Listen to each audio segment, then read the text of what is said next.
Followers of Gurdjieff, like Gurdjieff Foundation, you said it was the head of the Gurdjieff. John Pentland. John Pentland. P-E-N-T-L-A-N-D. So this one.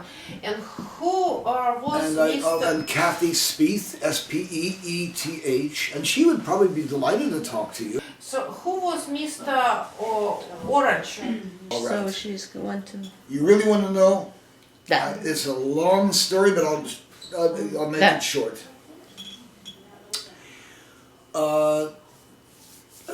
Orage, Alfred Richard Orage. Orage came to the Prieuré in the 1920s when Gurdjieff had arrived. Now Gurdjieff was a Russian emigre.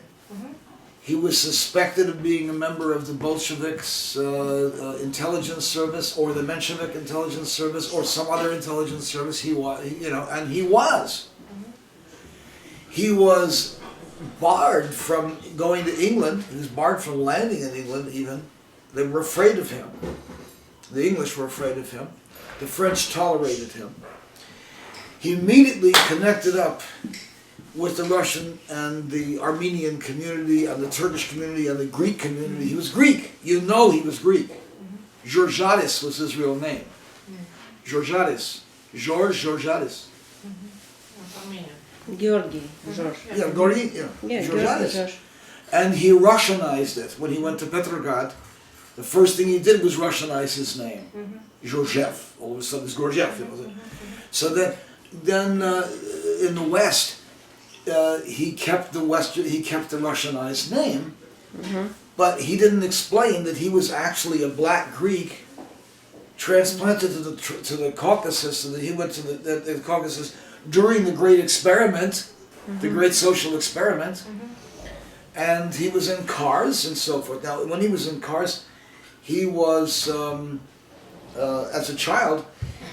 He went to the local church. He was an altar boy, the linen boy.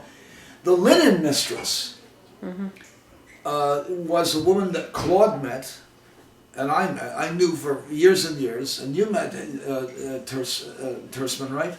Maria Tersman, yeah. Who? Maria Tersman.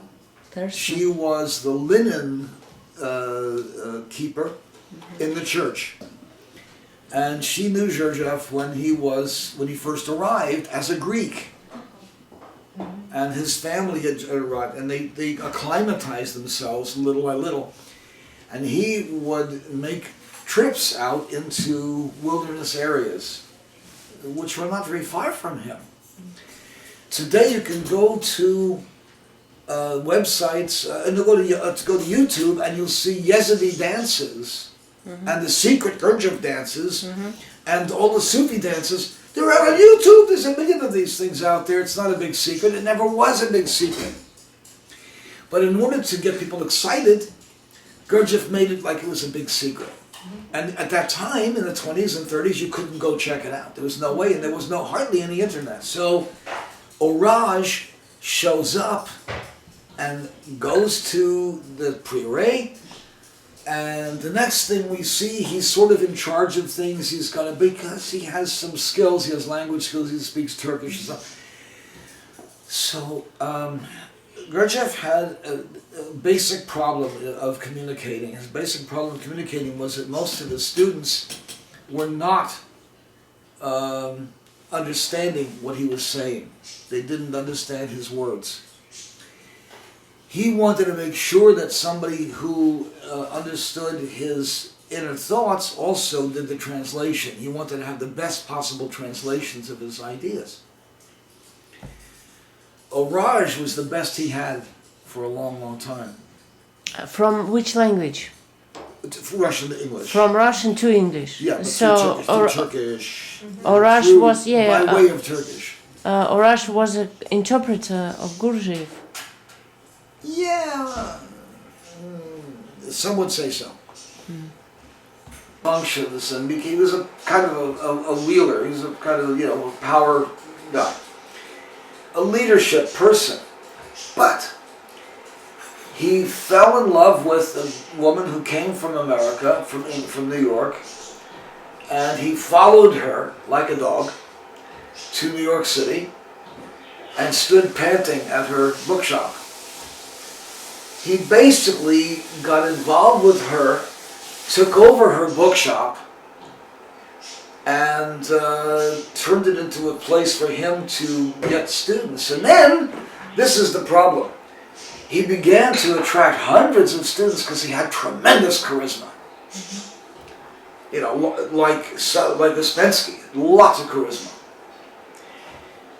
And so he attracted many, like 3,000 students. A lot of students. And Toomer from Chicago was involved in this as well. And he came in from Chicago with his, and now he was involved in a nudist colony at that time, which was at that time very big in the Americas. It was really a big thing. So,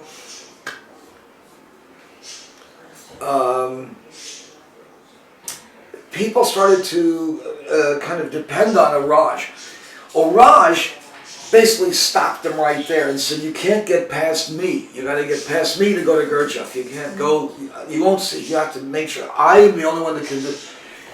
When Gurdjieff arrived in America and he found out this was going on, he immediately took steps to change that.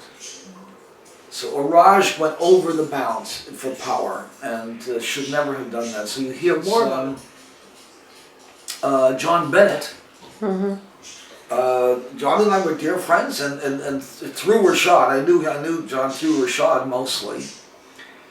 And we got together, and we were going to get together in 1974, and he was unable to make. He died before he got here. He was told by his surgeon he shouldn't go on the ship, and he didn't, and he did die a couple of days later. And Elizabeth, his wife, took a different turn entirely, and so she didn't really represent his work from that point on. Bennett was well-meaning, but he didn't know anything. He had no knowledge. He was well-meaning. And he brought a lot of people into a path that he knew nothing about. John Bennett? I know John Bennett, yeah. We have even several his books translated to Russian. Idiots in Paris is a great book to read. Idiots in Paris. Mm-hmm. Elizabeth Bennett.